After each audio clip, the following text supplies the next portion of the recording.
Te quitter a été la meilleure décision que j'ai jamais prise. Derek Mersey l'a dit avec un sourire et une flûte de champagne à la main. Debout à 1 mètre de moi sous une tente de mariage blanche à Charlottesville. Tandis que le quatuor à cordes de ma cousine dérivait enfin. Comme si l'univers avait un sens du timing cruel. Il y avait 120 personnes sous cette tente. Peut-être plus si l'on comptait le personnel du traiteur qui circulait entre les tables avec des plateaux argentés de crabes kékés de coupes de champagne. Ma mère était assise 2 chaises à ma gauche. Les amis d'église de ma cousine Célia étaient à la table 6. La mère de Derek était à 6 mètres de là dans une veste en soie bleue, faisant semblant de ne pas remarquer que son fils cadet humiliait son ex-femme lors d'un mariage familial. Je ne lui ai pas répondu. J'ai simplement regardé son visage et pensé, pendant une étrange seconde détachée, qu'il avait vieilli exactement de la façon dont l'amertume vieillit un homme qui confond le charme avec le caractère. Les coins de sa bouche savaient encore se relever au bon moment. Sa cravate était chère. Ses boutons de manchette captaient la lumière ambrée qui traversait la tente. Mais il y avait une grisaille autour de ses yeux qui n'était pas là quand j'avais 42 ans. Et que j'étais assez folle pour penser que être aimée et être en sécurité étaient des cousines proches. Puis une petite fille dans une robe jaune pâle a traversé la piste de danse en courant, a enroulé ses 2 bras autour de mes genoux et a pressé sa joue contre ma jupe. Je t'aime, maman. La salle est devenue si silencieuse que j'entendais le tintement d'une fourchette contre une assiette en porcelaine à la table principale. Derrière moi, le rabat de la tente s'est ouvert. Des chaussures d'homme ont traversé le sol en bois. Je n'ai pas eu besoin de me retourner pour savoir qui était entré. Je connaissais la cadence de son pas à ce moment-là. Le rythme mesuré d'un homme qui avait passé la moitié de sa vie à entrer dans des pièces où les gens mentaient pour gagner leur vie ou disaient la vérité parce qu'ils n'avaient plus le choix. C'était le moment où Derek Mersey a appris que 5 ans est une longue période pour sous-estimer une femme que l'on a autrefois prise pour quelqu'un de gérable. Je m'appelle Evelyne Mersey, Evie pour ceux qui l'ont mérité. J'avais 47 ans ce soir-là au mariage de ma cousine. Une paralégale senior en droit des successions à Richmond, en Virginie. Et la mère d'une petite fille de 4 ans que je n'avais pas mise au monde, mais que j'aimais avec la férocité de quelque chose que le ciel avait placé entre mes mains après avoir donné un coup de couteau au reste de ma vie. Voici l'histoire de la nuit où mon mari m'a trahi avec ma meilleure amie et des 5 années que j'ai passé à apprendre que le silence n'est pas une reddition, que le chagrin n'est pas une faiblesse et que partir avec sa dignité intacte peut être le premier mouvement d'un règlement de compte que personne ne voit venir. 5 ans plus tôt, pour mon 42e anniversaire, j'ai quitté le travail à 16h30 parce que mon mari m'avait envoyé 3 textos avant le déjeuner, pour s'assurer que je serais rentré à 18h. Ne sois pas en retard, ma fille d'anniversaire. J'ai une surprise. Je devrais vous dire maintenant que Derek n'était jamais un homme qui aimait les surprises pour les autres. Il aimait le contrôle. Il aimait le dévoilement. Il aimait la performance de la générosité, la partie où les gens le regardaient et pensaient: quel mari attentionné. Quel homme poli. Quelle vie ils doivent avoir ensemble. Si Derek vous achetait des fleurs, il voulait que vous les photographiez. S'il réservait une table au restaurant, il voulait que l'hôtesse reconnaisse son nom. S'il m'offrait des boucles d'oreilles pour mon anniversaire, il voulait être remercié d'une manière qui puisse être entendue. À 42 ans. Je savais cela de lui et j'avais déjà commencé à le classer sous les vérités que je ne disais pas à voix haute. Je travaillais dans un cabinet de litige en droit des successions et des testaments sur East Main Street, dans un immeuble en briques avec des fenêtres étroites et un ascenseur qui se plaignait à chaque étage. Mes journées se passaient à l'intérieur des fins des autres. Testament, fiducie, disputes familiales sur des terres, filles amères, veuves déconcertées. Testaments holographes trouvés dans des tiroirs de bureau après des funérailles. J'étais bonne dans ce travail parce que je comprenais que les choses les plus laides que les gens font se produisent souvent dans des pièces avec de belles lampes et des photos de mariage encadrées. La cupidité n'arrive pas avec un panneau. Elle arrive avec une casserole ou un sourire ou un mari qui dit qu'il a réservé pour ton Anniversaire. Cet après-midi-là, j'ai quitté le bureau avec un gâteau au citron de la boulangerie du rez-de-chaussée parce que mon assistante, Nena, insistait sur le fait qu'aucune femme ne devrait rentrer chez elle le jour de son anniversaire les mains vides, même si son mari prétendait avoir quelque chose de prévu. J'ai équilibré la boîte blanche de la boulangerie sur le siège passager de mon Lexus et j'ai roulé dans la circulation de Richmond avec la radio basse et les fenêtres entr'ouvertes juste assez pour laisser entrer l'odeur du pavé mouillé. Il avait plu à midi. L'une de ces brèves averses printanières de Virginie qui laissent le trottoir fumant. Et les fleurs de magnolia collées au bord du trottoir comme de la soie tombée. Derek était bizarre depuis des mois à ce moment-là. Même si bizarre est le mot le plus gentil que je puisse utiliser pour un homme qui avait déjà commencé à organiser sa vie autour de mensonges.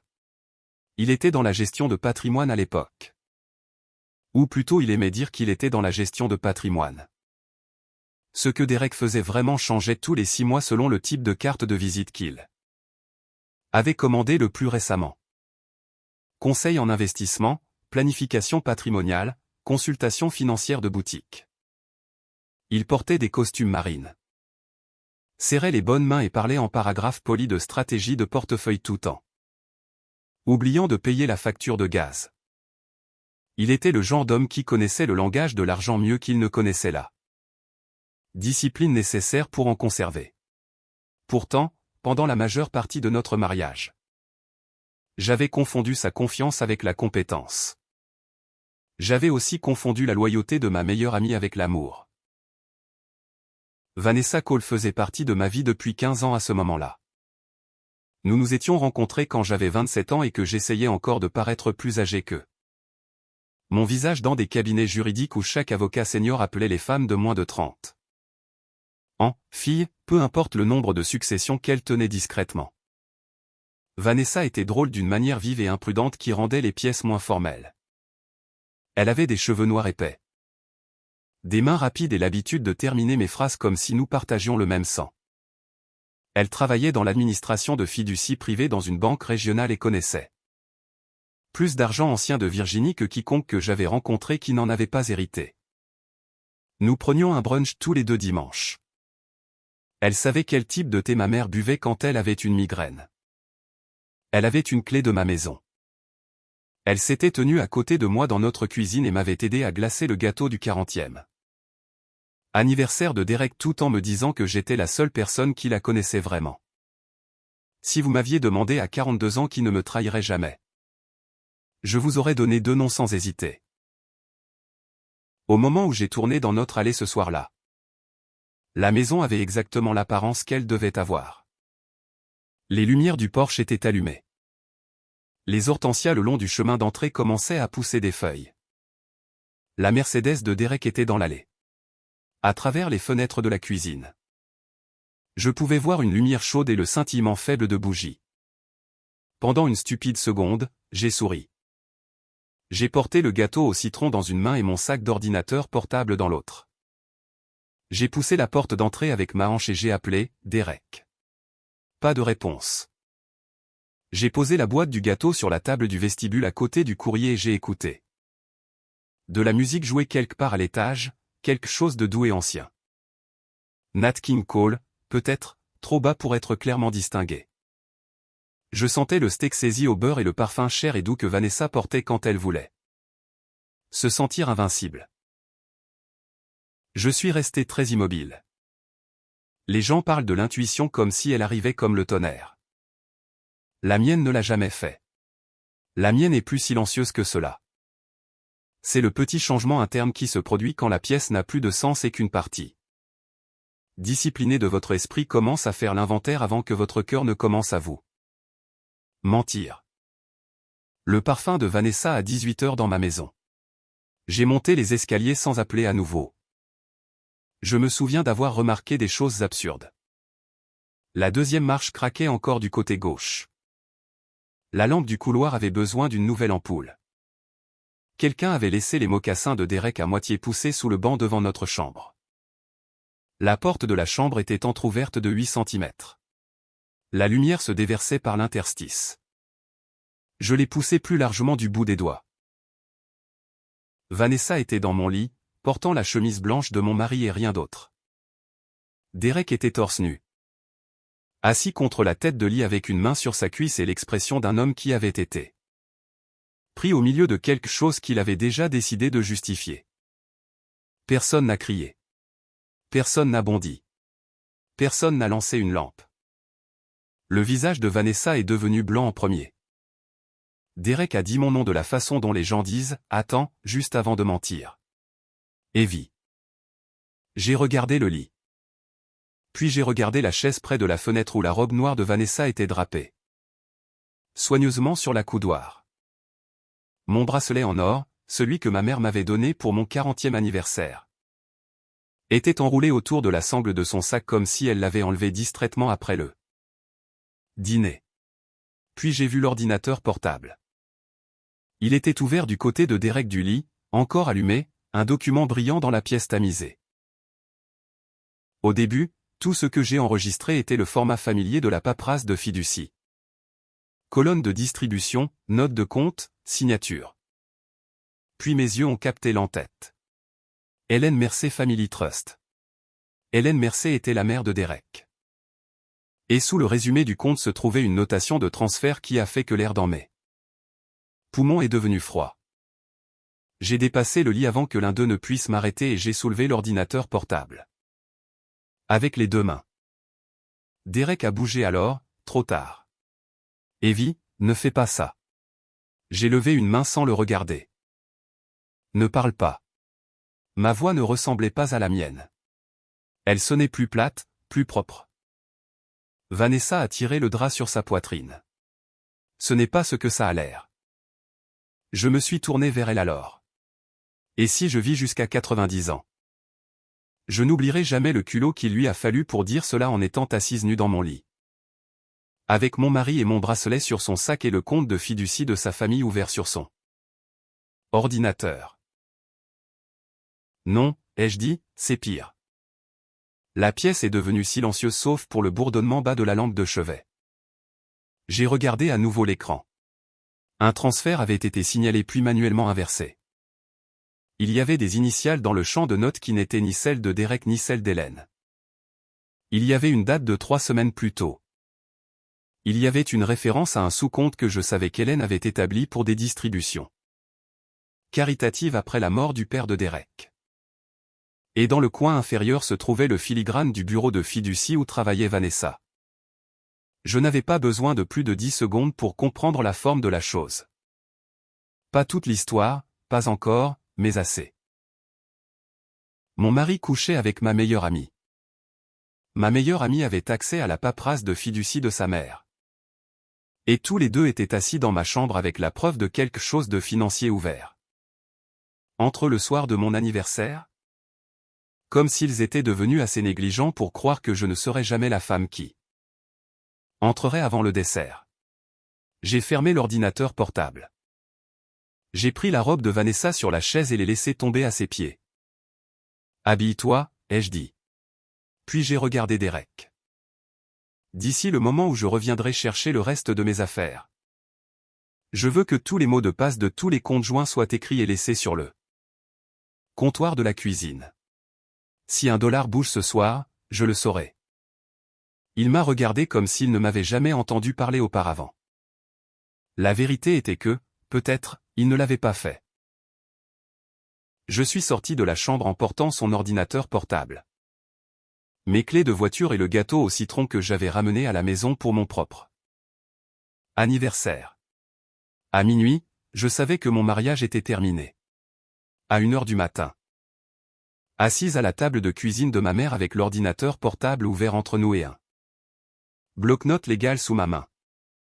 Je savais que l'aventure était la plus petite partie de ce qu'ils avaient fait. La cuisine de ma mère avait toujours été la pièce où les faits sonnaient moins effrayants. Ce n'était pas parce que la pièce était douce. Marianne Holt n'était pas une femme douce. C'était une directrice d'école secondaire à la retraite avec des cheveux argentés. Elle se coupait les cheveux au-dessus de l'évier de la salle de bain tous les 6 semaines. Une colonne vertébrale comme une règle et une habitude d'écouter les mauvaises nouvelles avec les mains pliées si proprement sur ses genoux que l'on pouvait confondre son calme avec de l'indifférence si l'on ne savait pas mieux. Mais cette cuisine sur Grove Avenue avait contenu toutes les choses dures qui m'étaient jamais arrivées. Les funérailles de mon père avec des casseroles. Mon premier refus à l'université. L'appel téléphonique nous disant que mon appendice avait éclaté à 23 ans. La nuit où Derek m'avait demandé en mariage.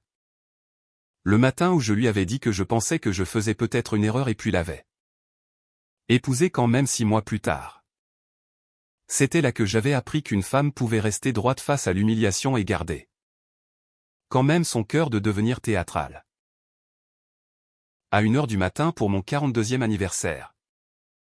J'étais assise à cette table de cuisine dans ma jupe de travail et mes talons avec l'ordinateur portable de Derek ouvert devant moi et ma mère chauffant de l'eau pour du thé que je n'avais pas l'intention de boire.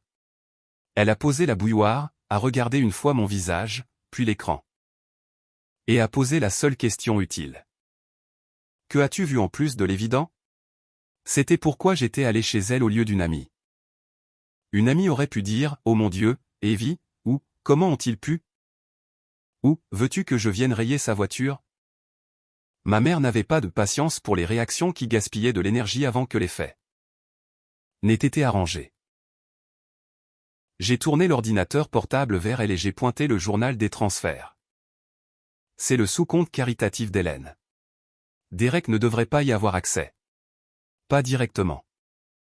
Et Vanessa ne devrait définitivement rien avoir du bureau de fiducie sur son ordinateur personnel. Ma mère a ajusté ses lunettes de lecture. Qu'est-ce que je regarde? Une entrée de renversement. Quelque chose est sorti puis revenu. Peut-être parce que quelqu'un s'est inquiété. Peut-être parce que quelqu'un a réalisé que la piste papier était trop évidente.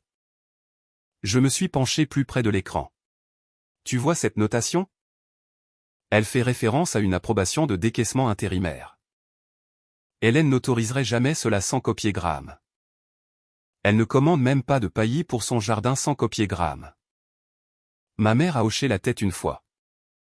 Elle connaissait la famille de Derek de la façon dont les femmes de Richmond connaissent les histoires les unes des autres sans jamais admettre combien elles en savent.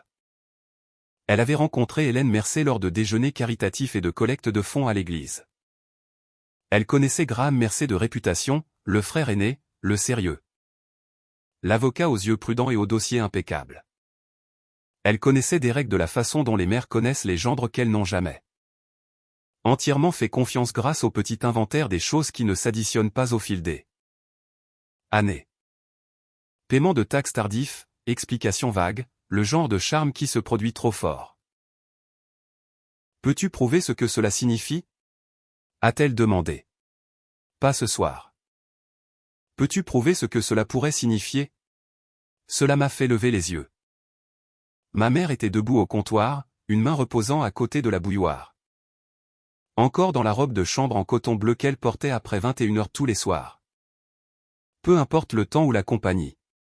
Il n'y avait pas de pitié sur son visage, pas de panique. Juste cette même vieille attente d'une directrice d'école que si j'apportais un problème dans la pièce, j'avais intérêt à être prête à y réfléchir. Oui, ai-je dit. Je pense que je peux. Elle a donné un petit hochement de tête. Alors assieds-toi là et réfléchis. Je ferai du thé quand même. Je n'ai pas dormi cette nuit-là. J'ai fait une liste sur un bloc-notes légal à la place. J'ai passé 20 ans autour de dossiers de succession, disputes de fiducie. Audience de tutelle et la cupidité étrange qui surgit dans les familles après la mort de quelqu'un. Si vous travaillez assez longtemps en droit des successions, vous arrêtez de croire que la trahison arrive avec des feux d'artifice. La plupart du temps, elle arrive par empiètement progressif. Un neveu qui emprunte un chéquier, une fille qui persuade un père avec démence de signer un acte. Un frère qui dit qu'il aide seulement avec la paperasse. La première règle pour survivre à ces cas est simple. Ne fais pas confiance à ta mémoire seule. Écris tout avant que la honte ou la fatigue ne commence à le réarranger en quelque chose de plus facile à supporter. Ainsi, à 1h30 du matin le jour de mon anniversaire, tandis que mon mariage gisait en un tas fumant à 15 minutes de là dans le fan, J'ai commencé une liste sur l'un des bloc-notes jaunes Lego de ma mère. Ce que je savais avec certitude, Derek et Vanessa avaient une aventure. Le filigrane du bureau de fiducie de Vanessa apparaissait sur un document de fiducie de la famille. Mercé ouvert sur l'ordinateur personnel de Derek. La notation de transfert faisait référence à un sous-compte caritatif contrôlé par Hélène Mercé. L'entrée avait été inversée. La date sur la notation était vieille de 3 semaines. L'ordinateur portable avait été ouvert dans ma chambre pendant que mon mari et ma meilleure amie étaient dans mon lit. C'était la première page. La deuxième page était plus laide parce qu'elle m'obligeait à arrêter de faire semblant que la dernière année avait été normale. Derek avait posé plus de questions sur les structures de fiducie familiale récemment. Toujours sur ce ton décontracté que les gens utilisent quand ils veulent faire passer la curiosité pour inoffensive. Comment fonctionnent les fiduciaires successeurs déjà? Un bénéficiaire peut-il demander une distribution temporaire si le fiduciaire principal est âgé? Si un fonds caritatif se trouve à l'intérieur d'une plus grande fiducie, qui signe les changements? À l'époque, j'avais répondu de la façon dont les épouses répondent aux questions de mari qui en savent assez sur votre travail pour sembler intéressé. Je pensais qu'il faisait la conversation ou qu'il essayait à sa manière maladroite de comprendre ce que je faisais toute la journée. Vanessa avait commencé à glisser le nom d'Hélène Mercé dans la conversation plus souvent aussi. Pas d'une manière qui avait déclenché des alarmes à l'époque. Plus de la façon dont les femmes qui travaillent dans l'administration de fiducie parlent autour d'eux. La confidentialité sans la briser techniquement. Elle disait des choses comme: certaines de ces vieilles familles de Richmond ne simplifient jamais rien. Ou: vous seriez étonné de voir combien de personnes pensent qu'elles peuvent utiliser un sous-compte caritatif comme fonds de réserve familiale si personne ne regarde de près. Une fois, au-dessus de crevettes et gruaux chez Stella S., elle avait ri et dit: si je devais un jour gérer l'argent des beaux-parents de ma meilleure amie, je me récuserais immédiatement. J'avais ri aussi, parce que cela avait semblé hypothétique. Maintenant, assise sous la lumière de la cuisine de ma mère avec mon anniversaire encore techniquement à 1 heure de se terminer, je comprenais que cela n'avait pas été hypothétique du tout. Il y avait eu d'autres choses. Derek avait commencé à aller chez Hélène pour aider avec la paperasse après la mort de son père. Bien qu'Hélène ait toujours été assez organisée pour garder tous les relevés bancaires dans des dossiers codés par couleur, il avait offert de rationaliser certains de ses comptes. Il s'était une fois plaint que Graham était trop contrôlant à propos de la fiducie et avait dit avec une amertume à laquelle j'aurais dû prêter plus attention: on croirait qu'il est le seul fils de la famille. Vanessa avait annulé le brunch 2 fois en un mois à cause de réunions tardives à la banque. Pourtant, l'un de ces soirs, Derek était rentré à la maison sentant son parfum et disant qu'il avait été avec un client de Williamsburg. Je me souviens d'être resté debout au fourneau en remuant la soupe pendant qu'il desserrait sa cravate et embrassait ma joue et de penser pendant une demi-seconde: c'est le parfum de Vanessa. Puis je m'étais dit que j'étais fatigué et soupçonneuse et mesquine pour même y penser. Les femmes gaspillent des années à essayer d'être justes envers les gens qui sont occupés à les trahir. À 2 heures du matin, ma mère a posé une assiette de toast devant moi et je l'ai ignorée. Je zoomais sur le document de fiducie, essayant de lire plus clairement le minuscule champ de notes. Derek n'avait pas été prudent avec son historique de navigateur non plus. Peut-être pensait-il que je serais trop brisé par l'aventure pour remarquer la piste financière. Peut-être avait-il confondu le chagrin avec l'incompétence. Quoi qu'il en soit, quand j'ai ouvert le dossier des documents récents, il y avait 3 autres fichiers liés à la fiducie d'Hélène. L'un était un formulaire d'autorisation scanné avec la signature d'Hélène en bas.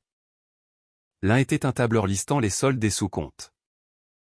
L'un était un brouillon de mail jamais envoyé adressé à l'email professionnel de Vanessa avec la ligne d'objet: besoin de cela avant que Graham voie le relevé trimestriel. Je me suis adossé si brusquement que les pieds de ma chaise ont raclé le carrelage. Ma mère a levé les yeux du rinçage de la bouilloire. Quoi? J'ai tourné l'écran vers elle. Elle a lu la ligne d'objet et a pressé ses lèvres ensemble. Eh bien, a-t-elle dit après un moment. Cela répond à la question de savoir si c'est seulement de l'adultère. J'ai ri alors, mais ce n'était pas de l'humour. C'était le son qu'une personne fait quand la pire chose dans la pièce est remplacée par quelque chose encore plus laid. Non, ai-je dit, ce n'est pas seulement de l'adultère.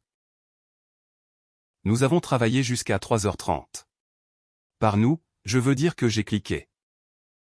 Copié et photographié l'écran avec mon téléphone pendant que ma mère posait des questions qui m'empêchaient de me noyer dans la partie émotionnelle. Quelle était la date du premier transfert? Le renversement s'est-il produit avant ou après le dernier déjeuner d'Hélène? Derek avait-il jamais mentionné des distributions caritatives à Noël? Vanessa était-elle la seule administratrice de fiducie qui aurait pu toucher ces fichiers? Graham savait-il quelque chose qui n'allait pas? Cette dernière question est restée avec moi. Graham Mercer m'avait toujours un peu déstabilisé, non pas parce qu'il était méchant, mais parce qu'il semblait voir plus qu'il ne disait jamais. Il avait 10 ans de plus que Derek, un avocat d'entreprise. Tout en costume sombre et discours mesuré. Et un regard qui s'attardait juste assez longtemps pour vous faire sentir qu'il avait remarqué chaque omission dans votre histoire. Il n'était pas chaleureux de la façon dont Derek était chaleureux. Il ne flattait pas. Il ne performait pas l'affection. Il n'entrait pas dans une pièce en cherchant les applaudissements. À notre mariage, pendant que Derek travaillait la foule comme un homme en campagne électorale, Graham s'était tenu près du fond du jardin de ma mère dans un costume marine et avait regardé tout, avec l'expression de quelqu'un prenant des notes pour un avenir qu'il espérait ne pas avoir besoin. Au fil des années, il n'avait jamais franchi une ligne avec moi. N'avait jamais rien dit d'inapproprié, n'avait jamais médité dans notre mariage. Mais 2 fois au cours des 12 derniers mois, il m'avait demandé si j'allais bien. La première fois était à la fête de Noël d'Hélène quand Derek avait disparu pendant 1 heure. Et que Vanessa était arrivée en retard avec une bouteille de Bordeaux qu'elle prétendait qu'un client lui avait donné. Graham m'avait trouvé dans le salon en aidant Hélène à dresser les desserts et avait dit doucement: « Tu as l'air fatigué, Evie. » La deuxième fois était dehors à un petit déjeuner caritatif en février quand Derek était en retard. Et que j'étais debout en talons sur de la brique froide, faisant semblant de ne pas remarquer. Graham s'était arrêté à côté de moi, avait jeté un regard une fois à mon visage et avait demandé: « Est-ce que tout est stable à la maison? » Stable? Pas heureux? Pas bien. Stable. À l'époque, j'avais souri et dit, bien sûr. Maintenant, je me demandais s'il avait déjà vu des fissures que j'étais encore en train de tapisser. À 4 heures du matin, ma mère est montée chercher une couverture et je suis resté seul à la table, écoutant le réfrigérateur bourdonner. Mon téléphone a vibré 2 fois sur le bois à côté de moi. Derek, puis Derek encore. J'ai tourné l'écran face vers le bas sans lire aucun des messages. Vanessa a texté une fois, « S'il te plaît laisse-moi expliquer. » Je ne lui ai pas répondu non plus. Au lieu de cela, j'ai ouvert le brouillon de mail une fois de plus et j'ai étudié la date. 3 semaines plus tôt, la même semaine, Hélène m'avait appelé après le déjeuner pour demander, sur ce ton d'excuse que les femmes plus âgées utilisent quand elles détestent avoir besoin d'aide, si je savais pourquoi l'une de ces distributions caritatives annuelles avait été retardée. Elle avait semblé embarrassée, même de demander comme si l'argent lui-même était impoli. Je lui avais dit que c'était probablement un retard administratif. J'avais presque offert de regarder, mais Derek était entré dans la pièce alors. Avait entendu son nom et avait demandé trop nonchalamment ce qu'elle voulait. Il avait été dans la pièce pour cet appel. Bien sûr qu'il l'avait été. À l'aube, j'avais une boîte de banque de la tique de ma mère remplie d'impressions, de notes manuscrites et de 3 changements de vêtements. Je n'avais pas de plan pour le mariage au-delà d'y mettre fin. Mais la pièce financière commençait à durcir en forme, et avec la forme venait la discipline. À 6h15. Tandis que le ciel au-dessus de Richmond tournait à la couleur de l'eau de vaisselle et que ma mère se tenait à l'évier en rinçant des myrtilles. J'ai appelé malade au travail pour la première fois en 4 ans. Puis j'ai appelé une avocate du divorce nommée Lydia Shaw, dont le nom circulait parmi les femmes de mon domaine avec le genre de respect habituellement réservé aux chirurgiens et aux hommes qui ne manquent pas les délais. Sa réceptionniste a dit que Lydia pouvait me voir à 10 heures si c'était urgent. C'est urgent, ai-je dit. Après cela, j'ai pris une douche dans la salle de bain de mon enfance en utilisant le même savon à la lavande que ma mère avait gardé sur le lavabo depuis 1998.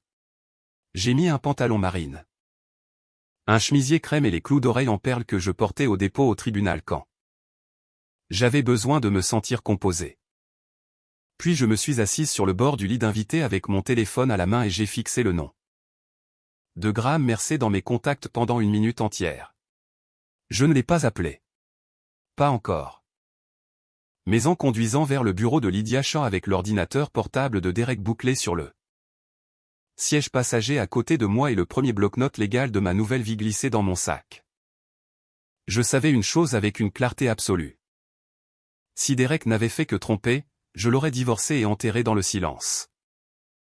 Mais Derek avait fait quelque chose de pire. Il avait touché de l'argent qui n'était pas le sien. Et il avait utilisé la femme que j'aimais comme une sœur pour le faire.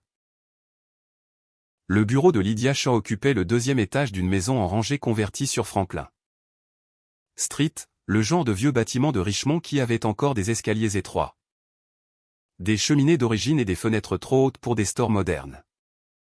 Sa réceptionniste portait des lunettes en écailles de tortue et n'a pas souri quand j'ai signé. Ce que j'ai apprécié. Les femmes en crise sont souvent accueillies avec le mauvais genre de douceur. Cela vous fait sentir comme une patiente avant même que vous ayez décidé si vous êtes malade. Lydia elle-même était dans la fin de la cinquantaine. Élégante d'une manière sévère avec des cheveux argentés coupés à la mâchoire et une voix qui faisait sonner chaque phrase comme préapprouvée par un juge. Elle n'a pas gaspillé les 10 premières minutes à me dire qu'elle était désolée. Elle ne m'a pas demandé comment je tenais le coup. Elle m'a demandé de commencer au début. Et parce qu'elle était la première personne en 12 heures qui sonnait comme si elle se souciait plus de la séquence que de la sympathie, je lui ai fait confiance immédiatement. Je lui ai parlé d'être rentré chez moi et d'avoir trouvé Derek et Vanessa dans mon lit. Je lui ai parlé de l'ordinateur portable, des documents de fiducie, de la notation de transfert, du brouillon de mail non envoyé. Je lui ai parlé du décaissement caritatif retardé d'Hélène Mercer. Des récentes questions de Derek sur la structure de la fiducie. De l'accès de Vanessa au bureau de fiducie. Et du fait que mon mari avait apparemment décidé que mon anniversaire était aussi bon qu'un autre. Pour combiner adultère et inconduite financière dans la même pièce. Lydia a pris des notes à l'encre bleue sur un bloc-notes jaune légal. Quand j'ai eu fini, elle a lu ses notes une fois, a rebouché son stylo et a dit. Ton mari couchant avec ta meilleure amie est. Ton mari utilisant l'accès à la fiducie de sa mère pour déplacer de l'argent est actionnable. La fermeté de la phrase m'a calmé plus que tout réconfort ne l'aurait fait. Qu'est-ce que je peux prouver? Ai-je demandé. Aujourd'hui, a-t-elle dit, pas assez pour des accusations criminelles. Et je ne vais pas prétendre le contraire. Mais assez pour rendre les gens très nerveux. Assez pour te protéger. Assez pour alerter l'administratrice de la fiducie de sa mère avant que quoi que ce soit d'autre ne disparaisse. J'avais apporté l'ordinateur portable. Mon téléphone et le premier bloc-notes de la cuisine de ma mère. Lydia a passé les 90 minutes suivantes à me guider à travers ce qui importait le plus. Pas ce qui faisait le plus mal, ce qui importait le plus. Nous avons imprimé le brouillon de mail. Nous avons capturé l'historique du navigateur. Nous avons copié les fichiers de fiducie sur un disque externe qu'elle m'a tendu d'un tiroir. Verrouillé. Nous avons fait une liste de tous les comptes partagés que Derek et moi avions. Chaque ligne de crédit, chaque fonds de retraite, chaque police d'assurance. Chaque mot de passe qu'il pourrait changer dès qu'il réaliserait que je ne rentrais pas à la maison. Pour pleurer et négocier. À midi, mon mariage avait été traduit en un ensemble de tâches légales. Il y avait quelque chose de clarifiant là-dedans. Lydia a déposé une ordonnance de restriction financière temporaire avant le déjeuner. Pas une dramatique. Rien qui aurait fait marcher des officiers dans ma maison. Juste assez pour empêcher l'un ou l'autre de vider les comptes joints. De déplacer de grosses sommes ou de jouer avec les biens matrimoniaux pendant que la pétition de divorce était préparée. Elle a aussi rédigé une lettre à l'administrateur de la fiducie de la famille Mercey, demandant un examen interne immédiat de l'activité récente de décaissement liée au sous-compte caritatif d'Hélène. La lettre était prudente. Elle n'accusait personne directement. Elle documentait simplement que j'avais des raisons de croire que des matériaux confidentiels de fiducie avaient été accédés de manière inappropriée et que je préservais des preuves électroniques pertinentes pour cette préoccupation. Maintenant, a dit Lydia en pliant la lettre signée dans un dossier. Il y a la question de Graham Mercey. J'avais su que son nom viendrait. Entendre le prononcer à voix haute a quand même resserré quelque chose dans ma poitrine. Il n'est pas un bénéficiaire au sens principal, ai-je dit. Hélène est vivante. C'est sa fiducie. Il est aussi le cofiduciaire successeur répertorié si Hélène devient incapable, a dit Lydia. Et si Derek a touché quoi que ce soit dans cette fiducie? Graham va finir par le découvrir d'une façon ou d'une autre. Je préférerais qu'il l'entende d'une source avec des preuves plutôt que de son frère avec une histoire répétée. C'était exactement ce que j'aurais dit à un client. C'était aussi exactement ce que je ne voulais pas faire. Graham Mercey m'avait toujours fait sentir comme s'il pouvait entendre la phrase que je ne disais pas. Il n'avait rien du charme facile de Derek et toute la gravité que Derek passait sa vie à essayer de contrefaire. Il avait 10 ans de plus, épaules larges, cheveux noirs alors avec quelques fils argentés aux tempes. Et si délibéré dans la façon dont il se déplaçait dans le monde que même ses silences semblaient articulés. Quand Derek et moi nous sommes mariés pour la première fois, je pensais que Graham semblait plus vieux que son âge parce qu'il ne performait jamais la jeunesse. Il ne flirtait pas avec les serveuses, ne se vantait pas de scores de golf. Ou n'appelait pas les femmes « chérie » dans les parkings. Il écoutait. Il observait. Il avait l'habitude déstabilisante de poser une question précise puis d'attendre assez longtemps pour que la vraie réponse fasse surface. Il était aussi le frère de Derek. Et je n'étais pas assez naïve pour supposer que le sang ne signifiait rien. Lydia a lu mon visage correctement. Tu n'as pas besoin de lui faire confiance émotionnellement, a-t-elle dit. Tu as besoin de décider s'il est susceptible de protéger les actifs de sa mère s'il a des raisons de croire qu'ils sont en danger. Oui, ai-je dit avant de pouvoir m'arrêter. Cette réponse m'a surprise. Non parce qu'elle était fausse, mais parce qu'elle était immédiate. Lydia a hoché la tête comme si elle n'avait attendu aucune autre réponse. Alors appelle-le. Garde le factuel. Ne fais pas d'éditorial. Ne discute pas de l'aventure à moins que cela ne devienne nécessaire. Tu ne lui demandes pas de prendre ton parti dans un divorce. Tu l'alertes d'une possible violation de fiducie impliquant sa mère. Je suis sorti de son bureau avec un dossier sous un bras. Une liste de prochaines étapes dans mon sac et la sensation étrange d'avoir été tiré sur une route que je devrais maintenant parcourir jusqu'au bout, que je le veuille ou non. Richmond fin avril était lumineux et humide, tout encornouillé et trafic de tribunal. Des hommes en costume traversaient Franklin en portant du café. Une femme en blouse était assise sur un banc devant le tribunal fédéral en parlant au téléphone avec l'autorité fatiguée de quelqu'un gérant à la fois un étage d'hôpital et un adolescent. La ville avait l'air insultamment normale. Je suis resté assise dans ma voiture pendant 6 minutes avant d'appeler Graham. Il a répondu à la 3e sonnerie. Evie. Pas de bonjour. Pas de surprise. Juste mon nom bas et égal comme s'il avait déjà été informé qu'il y avait des ennuis et qu'il attendait d'entendre quelle forme cela avait pris. As-tu 10 minutes? Ai-je demandé. Il y a eu une pause. Oui. Je n'appelle pas à propos de Derek en tant que mon mari, ai-je dit. J'appelle à propos de Derek et de la fiducie de ta mère. Silence, pas un silence confus. Le genre qui signifie qu'une personne est devenue parfaitement immobile. Où es-tu? A-t-il demandé. Dans ma voiture dehors du bureau de Lydia Shaw. Je suis à 15 minutes. Reste là. Il n'a pas demandé si j'allais bien. Il n'a pas dit ce qui s'était passé. Il n'a pas gaspillé notre temps à l'un ou l'autre avec de l'indignation avant les faits. Cela n'aurait pas dû me réconforter. Ça l'a fait quand même. Graham est arrivé en 11 minutes dans une berline anthracite qui sentait encore vaguement le neuf. Quand il a ouvert la porte passager et est monté à côté de moi. Il avait enlevé sa veste de costume et desserré sa cravate. Mais il avait encore l'air du genre d'homme qui pouvait entrer dans n'importe quel tribunal du Commonwealth et faire asseoir les gens plus droits. Il a jeté un regard une fois à mon visage, puis au dossier sur mes genoux.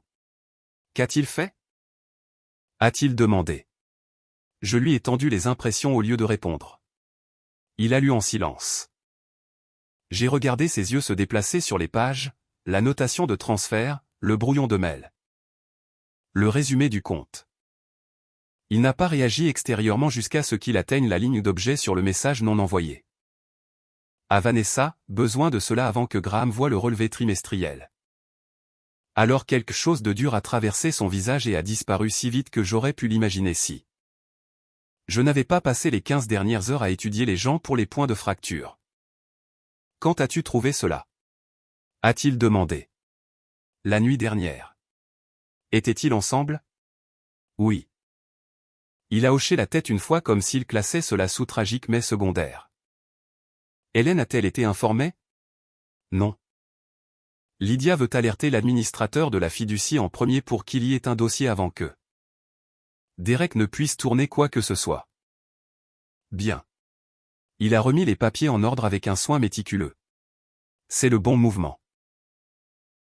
Le soulagement que j'ai ressenti à ces 4 mots m'a mis en colère contre moi-même. Je ne voulais pas avoir besoin de sa fermeté.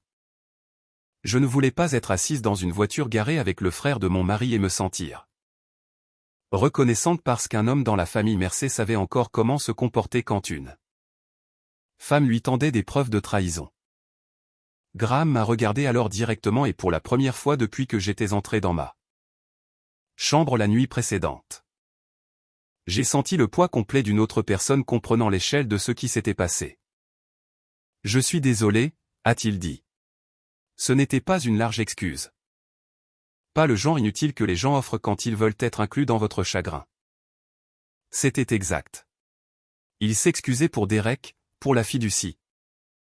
Pour le fait que ma meilleure amie avait apparemment aidé son frère à transformer mon mariage en une pièce latérale pour le vol.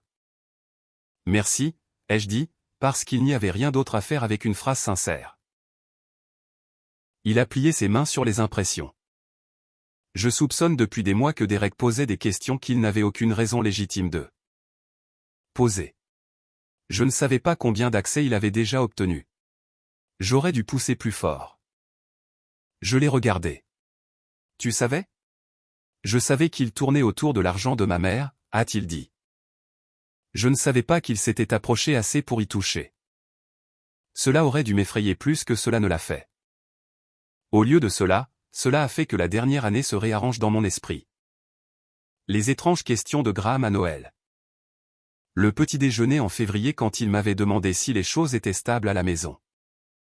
La fois où il avait interrompu Derek au milieu d'une phrase lors d'un dîner familial pour demander très doucement pourquoi il était si intéressé par les règles de distribution des sous-comptes caritatifs.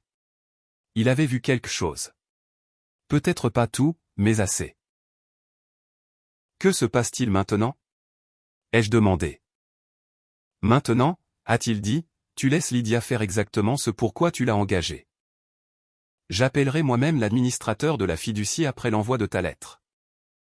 Et je lui dirai que je veux que chaque transaction des 12 derniers mois soit examinée. Hélène l'entendra de moi, pas de Derek. Et Derek ne sera plus jamais seul avec sa paperasse. Il n'y avait pas de bravade dans la promesse, pas de chaleur, juste de la certitude. J'ai hoché la tête. Puis, parce que je n'avais pas encore appris comment empêcher l'humiliation de fuir dans une conversation pratique, j'ai posé la question que je me détestais de poser. Penses-tu qu'il mentira à tout le monde et me fera passer pour instable? Les yeux de Graham se sont tournés vers les miens. Oui, a-t-il dit. L'honnêteté de cela a atterri plus fort que le réconfort ne l'aurait fait. Et penses-tu que cela fonctionnera? Non, a-t-il dit sans hésitation. Pourquoi pas? Parce que Derek a toujours confondu la confiance avec la crédibilité. Graham a regardé les papiers une fois de plus, puis est revenu à moi. Et parce que tu es allé chez un avocat avant d'aller à une dispute familiale. Cela me dit tout ce que j'ai besoin de savoir. J'ai ri à cela juste une fois. Un son court et brisé qui nous a surpris tous les deux. Il n'a pas souri. Mais quelque chose s'est adouci dans son expression. Quand il est sorti de la voiture, il s'est arrêté avec une main sur le cadre de la porte et a dit, « Evie. Oui. Je ne vais pas te demander d'être généreuse envers des gens qui n'ont pas été généreux avec ta vie. » Puis il a fermé la porte et est retourné à sa berline, me laissant seul avec un dossier de preuves. Un divorce en cours est le premier sentiment indubitable que Derek Mersey avait finalement outrepassé dans une direction même sa famille ne pouvait ignorer. À la fin de cette semaine, l'administrateur de la fiducie avait gelé les changements discrétionnaires au sous-compte caritatif d'Hélène en attendant l'examen. Vanessa avait été discrètement retirée de tout fichier lié au Mersey à la banque. Derek m'avait appelé 17 fois, envoyé 6 emails de plus en plus vexés, et laissé un message vocal dans lequel il m'accusait d'essayer de détruire sa relation avec sa mère. À cause d'une erreur personnelle. Il pensait encore que l'aventure était le centre de l'histoire. Au moment où je suis retourné à la maison le dimanche après-midi pour récupérer des vêtements, des déclarations de revenus et la photo encadrée de mes parents sur la table du vestibule, j'ai compris quelque chose qu'ils ne comprenaient pas. Je partais silencieusement, mais je ne partais pas les mains vides. Le divorce a été finalisé en février, 31 minutes après que le juge ait appelé notre affaire. Ce nombre est resté avec moi à cause de la façon ridiculement petite qu'il semblait. 14 ans de mariage réduit à une demi-heure dans une salle d'audience de Henrico avec des murs beiges. Du café faible dans le couloir et un juge qui ne m'a jamais regardé plus longtemps qu'il n'en fallait pour confirmer que je comprenais les termes du règlement. Derek n'a pas contesté le divorce à la fin. Il s'était battu assez longtemps pour le rendre coûteux, embarrassant et épuisant. Mais pas assez longtemps pour s'exposer au genre de découvertes financières que Lydia continuait à suggérer qu'elle était prête à poursuivre s'il devenait théâtral. Il a accepté de vendre la maison. Il a accepté de diviser les comptes.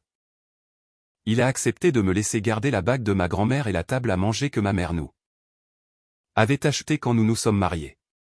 Parce que, comme Lydia l'a observé sèchement, les hommes comme Derek se séparent souvent plus facilement des choses sentimentales que d'eux. L'illusion qu'il contrôle encore. Ce à quoi il n'a pas accepté, ce qu'il n'a jamais admis, pas une fois, c'était que la question de la fiducie avait été autre chose qu'un malentendu. Selon Derek, il avait simplement aidé sa mère à organiser des distributions caritatives. Vanessa n'avait fait que clarifier les procédures. Le brouillon de mail sur son ordinateur portable était une mauvaise formulation. Le transfert inversé était une erreur administrative temporaire. Le fait que ses explications changeaient chaque fois qu'il ouvrait la bouche ne semblait pas le déranger. Les hommes qui mentent professionnellement ont tendance à penser que la cohérence est optionnelle. Tant que leur voix reste calme. L'examen interne de la banque n'est jamais devenu une affaire criminelle. Il n'y avait pas assez d'argent manquant, a dit Lydia. Et trop avait été inversé avant de se stabiliser quelque part d'irréversible. Vanessa a perdu sa position au bureau de fiducie. Derek a été discrètement retiré de toute implication informelle avec la paperasse d'Hélène. La fiducie de la famille Mersey a été restructurée afin que Graham ait une surveillance sur chaque distribution discrétionnaire. Il y a eu des réunions, il y a eu des signatures, il y a eu des phrases comme par excès de prudence. En Virginie, les gens avec de l'argent sont très bons pour construire un langage élégant autour de la disgrâce familiale. Cela aurait dû ressembler à la justice. Ce n'était pas le cas. Cela ressemblait à un premier chapitre.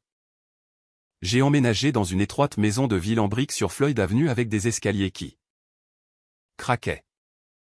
Un patio de la taille d'un timbre-poste et des radiateurs qui frappaient comme de vieux tuyaux dans un film new-yorkais chaque fois que le chauffage s'allumait.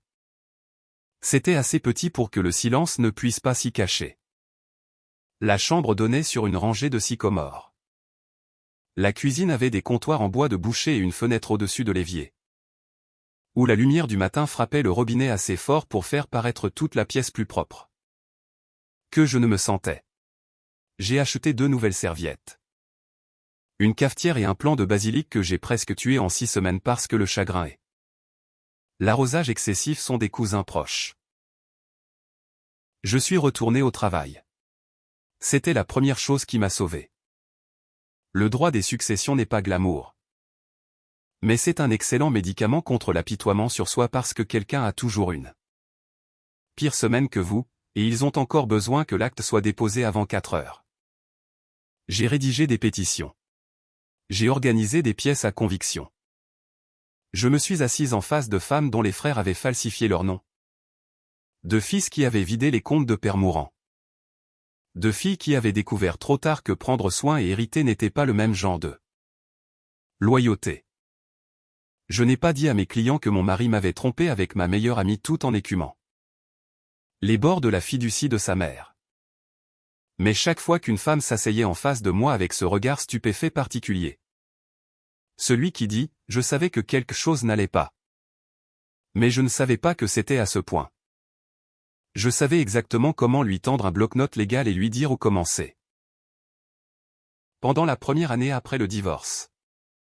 Je n'ai vu Graham qu'aux obligations familiales adjacentes et aux réunions de suivi liées à la fiducie auxquelles j'aurais préféré ne pas assister mais que je ne pouvais pas éviter. Hélène Mercier m'a invité à déjeuner 2 fois. J'ai décliné les 2 fois la première année et accepté la 3e invitation seulement parce que ma mère m'a dit qu'éviter pour toujours transformerait la retenue en théâtre. Hélène a choisi le salon de thé de l'hôtel Jefferson comme si nous discutions d'arrangements floraux. Au lieu du fait que son fils cadet avait fait exploser mon mariage et avait presque utilisé son fonds caritatif comme petit bois. Elle portait de la laine marine et des perles. Je portais du gris. Elle a commandé une salade de poulet et y a à peine touché.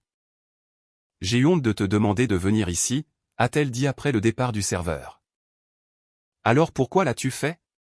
Elle a plié sa serviette une fois.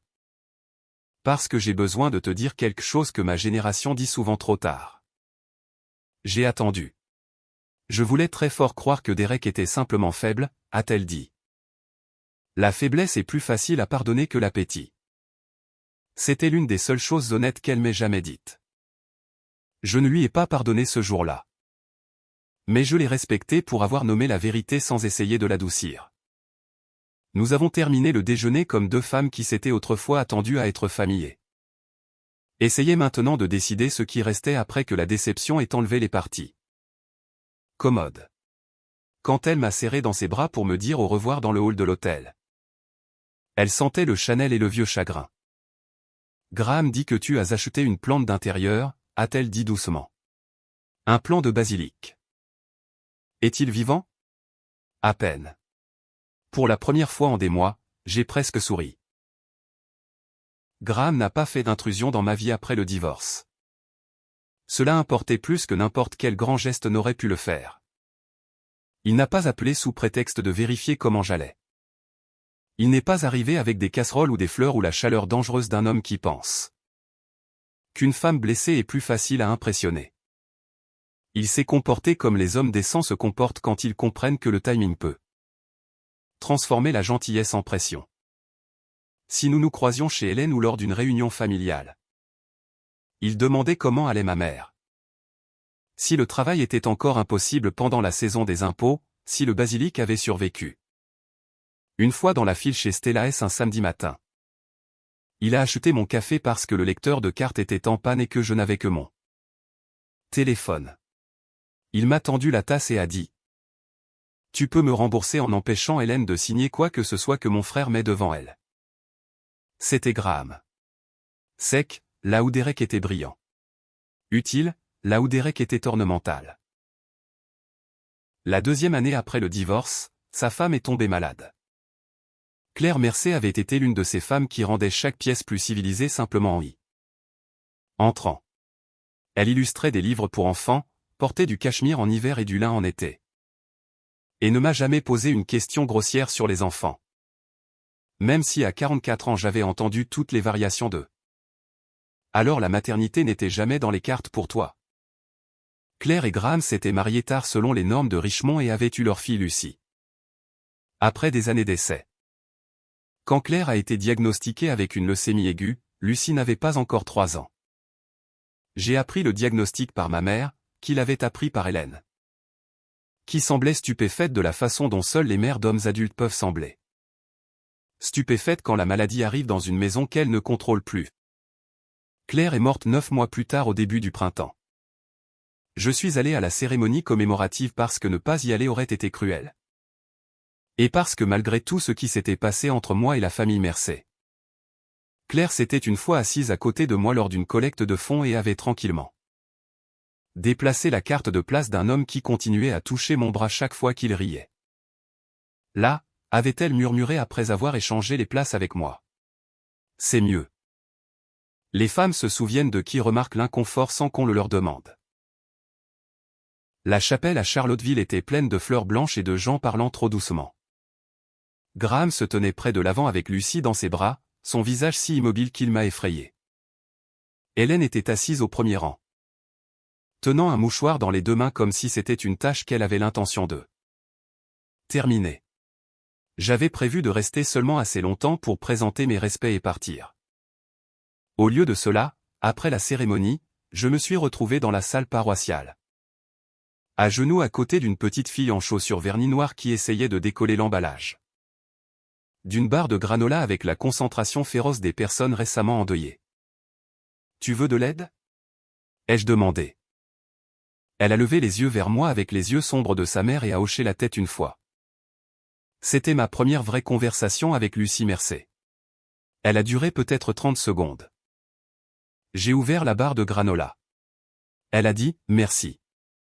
Puis elle s'est appuyée contre mon genou pendant qu'elle mangeait. Comme si les enfants pouvaient sentir la fermeté sur une personne et sont attirés par elle avant que les adultes dans la pièce aient décidé ce qui est approprié. Graham l'a vue de l'autre côté de la salle. Nos yeux se sont rencontrés au-dessus de la tête de Lucy.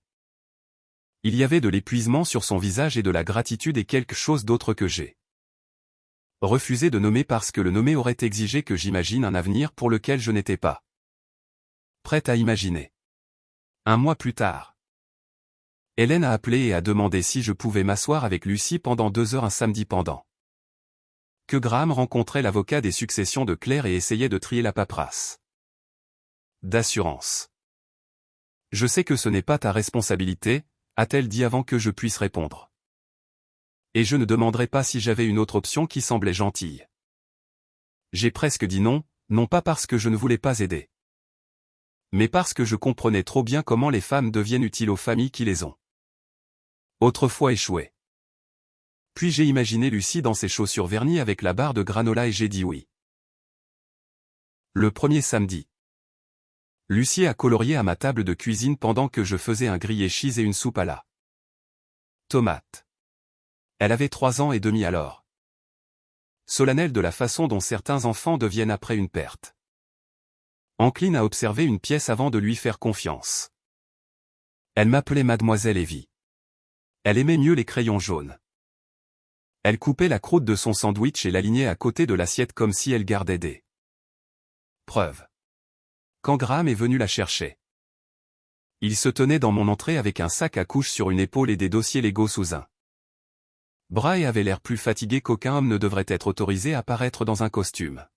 « Tu n'as pas à refaire cela » a-t-il dit. « Je sais. » Lucy a pris sa main, puis a regardé en arrière vers moi. « Je peux venir samedi prochain aussi ?» C'est ainsi que cela a commencé. Pas avec de la romance, pas avec une confession. Pas avec une quelconque réalisation dramatique que le destin réparait ce que la vie avait brisé. Cela a commencé avec de la soupe refroidissant sur mon fourneau. Une enfant choisissant les crayons jaunes et un veuf trop épuisé pour prétendre qu'il n'était pas reconnaissant. À l'automne, Lucy savait où je gardais les jus de fruits. À Noël, elle s'est endormie sur mon canapé avec sa tête sur mes genoux pendant une tempête. Pendant que Graham était assis en face de nous en faisant semblant de lire et échouant. Au printemps suivant, elle avait commencé à m'appeler Maëvie de la manière possessive dont les enfants le font quand ils revendiquent tranquillement. Et quelque part au milieu de tout cela, sans spectacle ni permission. Ma vie a commencé à se reconstruire autour d'un homme qui ne m'a jamais demandé une seule fois de performer le pardon.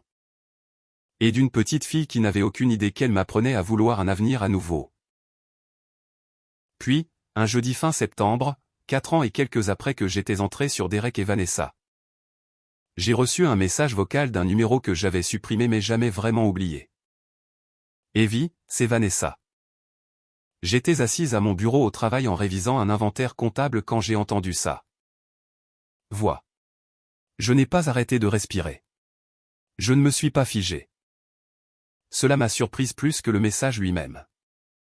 Je sais que je n'ai aucun droit de te demander quoi que ce soit, a-t-elle dit. Mais je suis dans un programme de restitution maintenant. Et une partie de cela signifie faire des amendes là où je peux. Il y a quelque chose que Derek a fait que ton avocate n'a jamais trouvé. Quelque chose lié à la fiducie d'Hélène et à un autre compte. Je pense que tu as besoin de l'entendre de moi avant que quelqu'un d'autre ne soit blessé. J'ai écouté le message 2 fois. Puis je n'ai rien supprimé parce que 5 ans plus tôt j'avais appris que quand une personne qui a aidé à enterrer la vérité appelle pour dire qu'il y a plus sous terre, on ne raccroche pas sur la tombe. On apporte une pelle. Le mariage de ma cousine Célia est tombé le premier samedi d'octobre. Le genre de journée d'automne en Virginie que les gens passent le reste de l'année à essayer de décrire mal. Le ciel au-dessus de Charlottesville était un bleu clair avec cette luminosité au bordure que l'on n'obtient qu'après que l'humidité a enfin abandonné.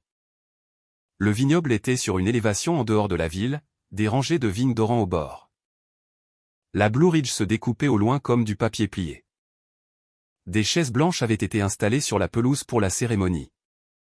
La tente de réception brillait de l'intérieur même avant le coucher du soleil.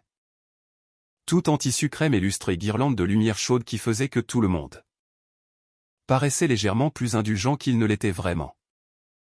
J'ai conduit avec Lucie sur le siège arrière et un sac à vêtements suspendu au crochet passager parce que Graham avait été appelé à une réunion d'urgence en chambre ce matin-là et avait promis qu'il viendrait directement de Richmond dès qu'il pourrait. Il avait embrassé le front de Lucie dans ma cuisine à 7h30. M'avait embrassé aussi trop vite parce qu'il était déjà en retard et avait dit « Ne laisse pas Célia nourrir notre enfant seulement de gâteaux de mariage avant que j'arrive. » Notre enfant. Il l'avait dit nonchalamment dans la voix douce et distraite d'un homme cherchant ses clés de voiture tout en pensant à un dossier fédéral. Mais j'avais porté ces 2 mots avec moi tout le long de LI 64. Lucie avait 4 ans alors. Tous yeux sombres sérieux et boucles brun miel qui refusaient de rester à l'intérieur de n'importe quelle barrette plus de 15 minutes. Elle portait une robe jaune pâle avec de minuscules fleurs brodées à l'ourlet et des sandales blanches qu'elle insistait étaient des chaussures d'adulte parce qu'elles cliquetaient faiblement sur les planchers en bois. Elle avait aussi décidé 3 jours avant le mariage que je devais porter mes cheveux détachés parce que cela me fait ressembler à une princesse avocate. J'avais ri si fort à cela que j'avais presque brûlé le poulet au four. Au moment où nous sommes arrivés au vignoble, la suite nuptiale bourdonnait déjà de femmes épinglant des voiles, vaporisant des robes et demandant où étaient les épingles de sûreté. Célia m'a tiré dans une étreinte à un bras au moment où j'ai franchi la porte. « Tu es belle », a-t-elle dit, puis elle a jeté un regard en bas vers Lucie. « Et toi, petite demoiselle, tu vas briser des cœurs d'ici la maternelle. » Lucie a pris cela avec la dignité solennelle d'une enfant acceptant une promotion militaire.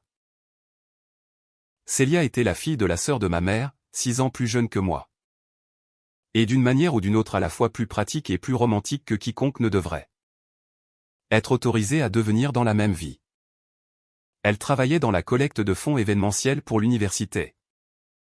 Avait un rire que l'on pouvait entendre à travers les parkings et possédait le don déstabilisant de savoir exactement quand être direct. Elle a attendu que Lucie ait erré vers le plateau de brochettes de fruits avec l'une des demoiselles d'honneur avant d'abaisser sa voix. Il y a quelque chose que tu dois savoir avant de sortir là-bas. Je savais d'après son visage que ce n'était pas à propos des centres de table. Derek est ici, a-t-elle dit. Et Vanessa. Pendant une seconde. La pièce autour de nous s'est brouillée en satin blanc et parfum et violon distant en accord. Vanessa, ai-je répété. Célia a hoché la tête. Elle m'a appelé il y a 2 semaines. A dit qu'elle avait besoin de faire des amendes avec plusieurs personnes et a demandé si elle pouvait assister discrètement parce qu'elle connaissait Noah et moi à travers toi et Derek. Je lui ai dit non au début. Puis elle a rappelé et a dit qu'elle avait des informations impliquant Derek et ton ancien gâchis de fiducie. Je ne savais pas quoi faire de cela.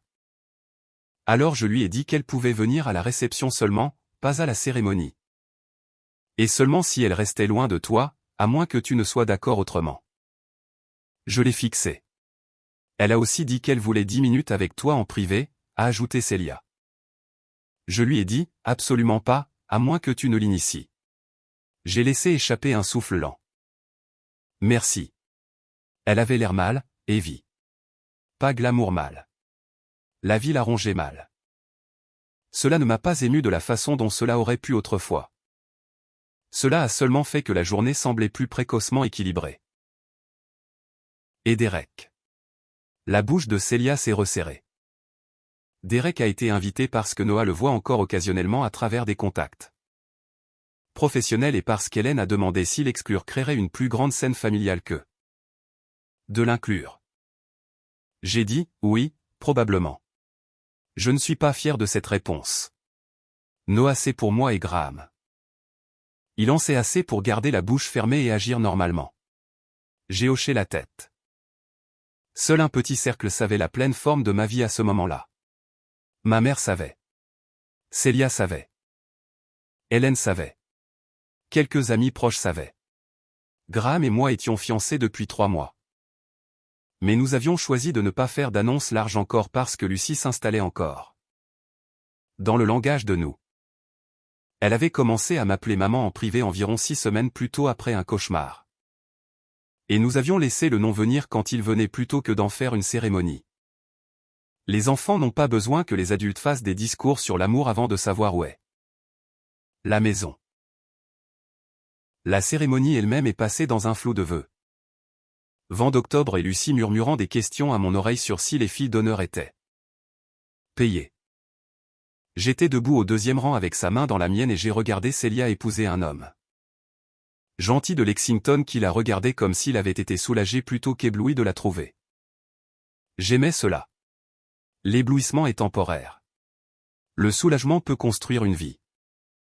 Derek n'a pas assisté à la cérémonie. Vanessa non plus. Mais au moment où la réception a commencé et que les gens filtraient dans la tente avec du champagne, des châles et les premiers plateaux d'hors d'œuvre, je l'ai vu près du bar. Il avait choisi un costume anthracite et une cravate de la couleur d'un vin rouge chair. Ses cheveux étaient plus clairsemés qu'ils ne l'avaient été quand nous avions divorcé. Il y avait des lignes fines autour de sa bouche que je ne me souvenais pas y avoir mises. Mais il portait encore lui-même avec la confiance d'un homme qui croyait que les pièces lui appartenaient s'il y entrait en souriant. Il était avec une femme que je ne connaissais pas, fin trentaine peut-être, cheveux noirs brillants. Une main reposant trop délibérément sur son bras. Il m'a vu au même moment où je l'ai vu. Et j'ai regardé le vieil instinct s'installer sur son visage comme une lumière de scène. Il a embrassé la joue de la femme, lui a dit quelque chose et a commencé à traverser la tente. Ma mère, assise à côté de moi à la table 9, a posé son champagne et a marmonné. S'il s'embarrasse lui-même au mariage de Célia, je suis trop vieille pour m'empêcher de l'aider.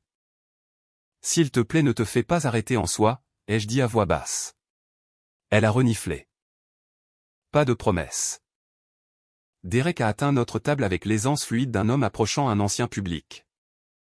Pas une ancienne épouse. De près. Je pouvais sentir son eau de Cologne et le whisky qu'il avait probablement commencé avant la première danse. Il a jeté un regard à ma mère, qui l'a regardé en retour avec toute la chaleur d'un audit fiscal. Puis a fixé son attention sur moi. Evie, son sourire s'est élargi. Tu as l'air bien. Il y avait un temps où cette pause avant bien m'aurait coupé. Ce soir-là, cela m'a seulement ennuyé. Derek. Il a glissé une main dans sa poche. Adoptant la posture décontractée qu'il utilisait chaque fois qu'il voulait impliquer que j'étais celle qui portait le vieux fardeau émotionnel. J'ai eu l'intention de dire bonjour toute la soirée, Mais je ne voulais pas m'imposer.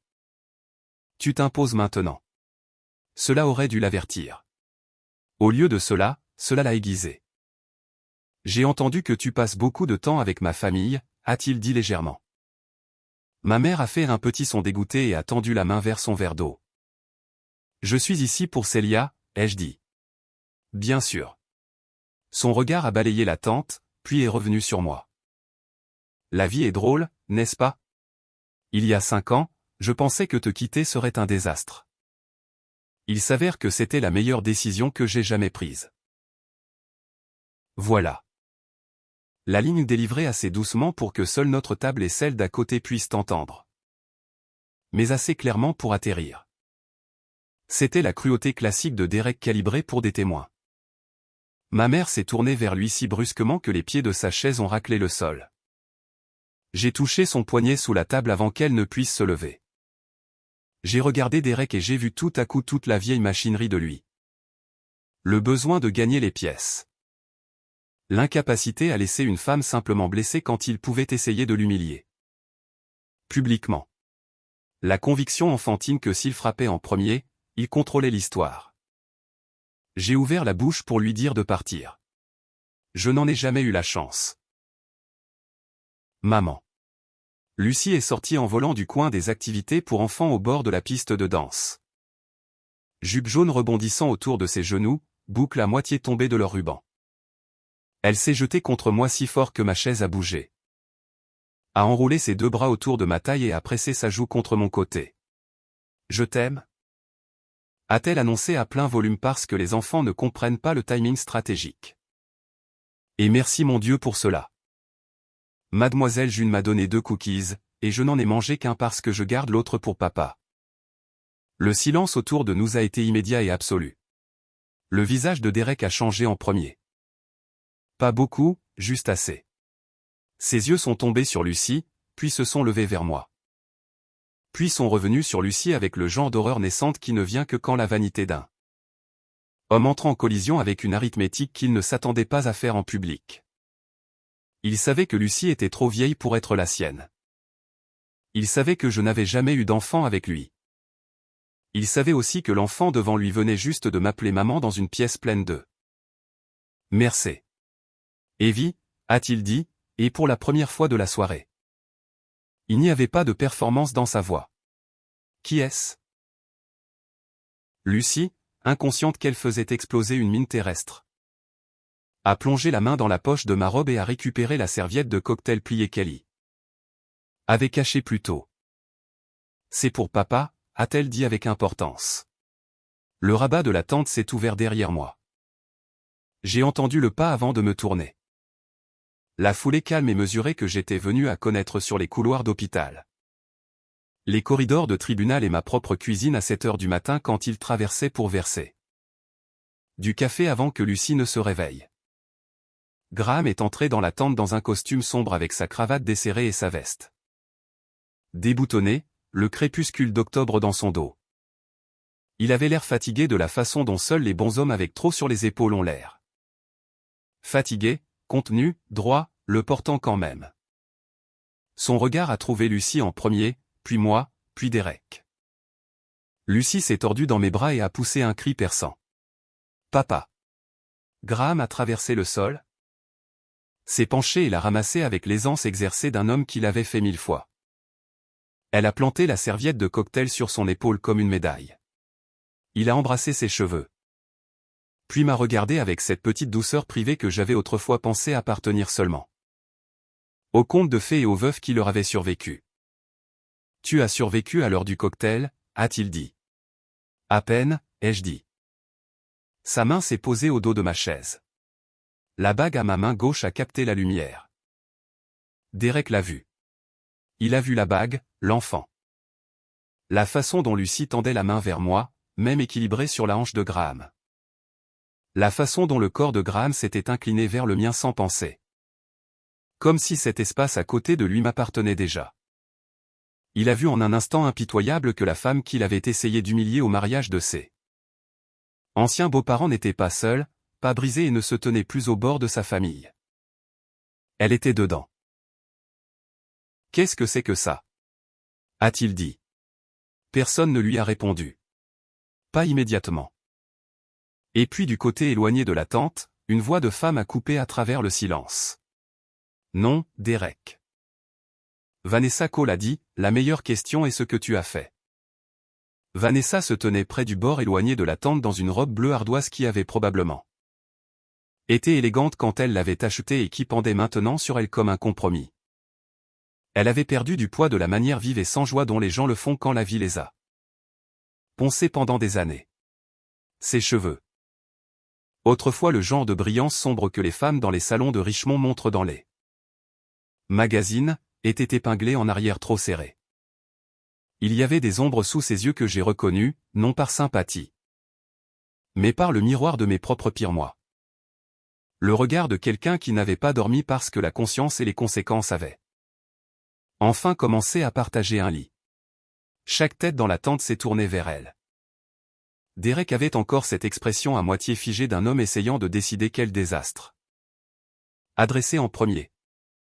Le fait que son ex-femme sans enfant se tenait maintenant à côté de son frère pendant qu'une fille de 4 ans l'appelait maman. Ou le fait que la femme avec qui il avait autrefois aidé à détruire sa vie venait juste d'ouvrir la bouche en public. Vanessa, a-t-il dit. Et voilà encore, ce glissement instinctif vers l'avertissement. Le même ton qu'il utilisait sur les stagiaires, les serveurs et quiconque il pensait pouvoir intimider avec la confiance. Ce n'est pas le lieu, Vanessa a ri une fois doucement. Ce n'était pas un son agréable.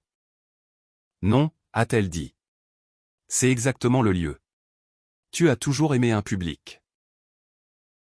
Les bras de Lucie se sont resserrés autour du cou de Graham. J'ai touché son dos légèrement et Graham a baissé sa voix près de son oreille.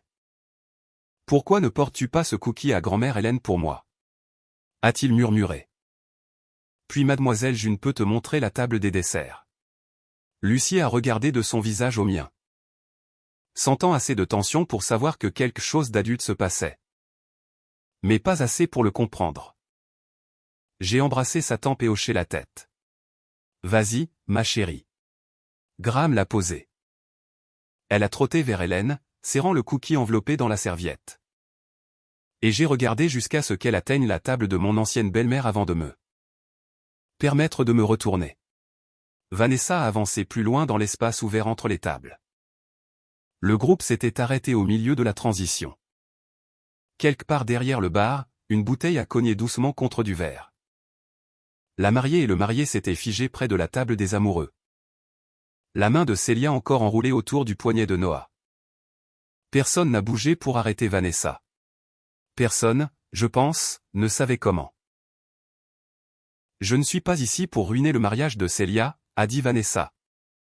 Bien que sa voix tremblait assez pour trahir combien d'efforts cela lui coûtait de continuer à parler.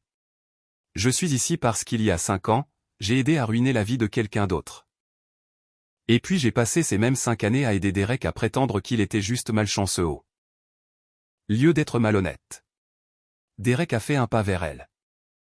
Graham s'est déplacé sans paraître dramatique, juste assez pour se placer à une demi-pas en avant. Une ligne calme sur le sol entre son frère et tous les autres. Il n'a pas élevé la voix. Il n'en avait pas besoin. Reste où tu es, a-t-il dit. Derek s'est arrêté. Il m'a frappé alors que je n'avais jamais vu les deux côte à côte après toutes ces années sans comprendre avec une clarté parfaite pourquoi un homme construisait la confiance et l'autre ne faisait que l'emprunter. Derek avait toujours confondu la force avec l'autorité. Graham avait celle qui ne nécessitait pas de volume. Vanessa m'a regardé une fois avant de continuer. Je ne pouvais pas lire son expression. Regret. Oui. Honte certainement, mais il y avait quelque chose d'autre aussi. Du soulagement peut-être à enfin choisir la douleur qu'elle pouvait survivre plutôt que le mensonge qu'elle ne pouvait plus. L'aventure était réelle, a-t-elle dit. Et plusieurs personnes ont tressailli en l'entendant énoncer si clairement. Elle a duré presque 2 ans. Je me suis dit qu'elle avait commencé parce que Derek me comprenait et Kevin m'avait dépassé. Que j'étais fatigué d'être le personnage secondaire dans ma propre vie.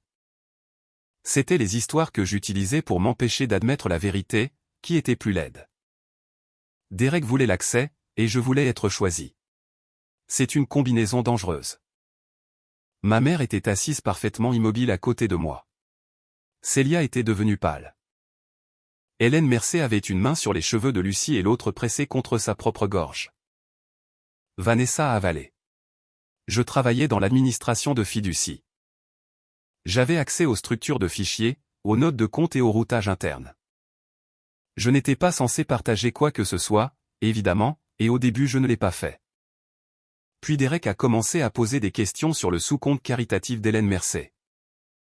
Comment les distributions étaient approuvées, quelle surveillance Graham avait. Si des réallocations temporaires déclencheraient des alertes automatiques. Si elles étaient inversées avant la fermeture du relevé trimestriel. Un murmure a traversé la tente comme du vent à travers des feuilles sèches. Derek a retrouvé sa voix. C'est insensé. Non, a dit Vanessa en le regardant droit dans les yeux. C'était de la fraude. Ça s'est juste produit par incrément assez petit pour que tu penses pouvoir dépasser le mot.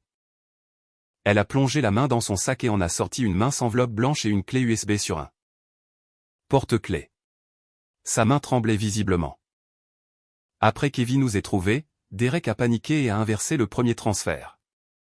C'est celui qu'elle a trouvé sur l'ordinateur portable. Mais ce n'était pas le seul.